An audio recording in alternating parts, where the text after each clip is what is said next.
জামায়াত ইসলামের মহিলাদেরকে প্রচারণা করতে দিচ্ছে না। তারা আপনার বিভিন্নভাবে হেনস্থার শিকার হচ্ছে। তারা বাড়িতে গেলে নাকি ছায়া খুলে রেখে দিবে, তারপরে তাদেরকে নেকাব খুলে রেখে দিবে, বাইন্দা রাখবে, পুলিশে দিবে, এন করবে তেন করবে।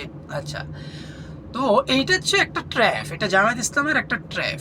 ঠিক আছে, ধরেন এই যে আমি নারীদেরকে পাঠালাম, দেখো আমার নারীদেরকে কিভাবে হেনস্থা করতেছে, আমার নারীদেরকে এই ধরনের বিশ্রী ভাষায় কথা বলতেছে। এরা যদি ক্ষমতায় আসে তাহলে নারীর সুরক্ষা কোথায় যাবে, নিরাপত্তা কোথায় যাবে, দেখো তোমরা। ঠিক আছে, এটা জামাত ইসলাম বলবে, এটা একটা ট্র্যাপ।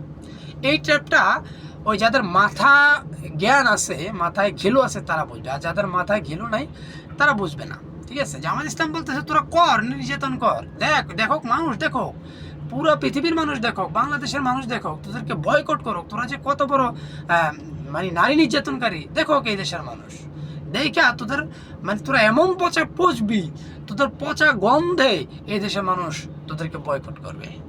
ঠিক আছে, এই ট্র্যাপটা মানে বিএনপি ধরতে পারে না। বুঝলে কিছু, তারা রাজনীতি করে। হ্যাঁ,